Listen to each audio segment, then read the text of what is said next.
De politie werkt al maanden met de Duitse politie om drugstransporten te onderscheppen.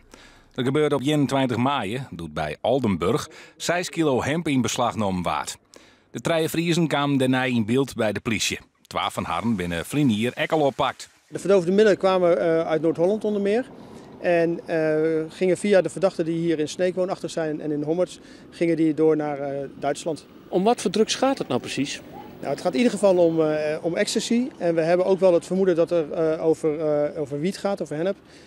Maar dat is nog nader in onderzoek. Ja, deze week waren 3 Friezen aangehouden na een vindst van een grote hemkwekerij in het Grenslander Foxhol. De laatste tijd pakte de politie volle vaker Friezen op voor drugshandel. Ja, dat is voor ons natuurlijk ook een vraag hoe dat precies kan. Wij signaleren dat ook.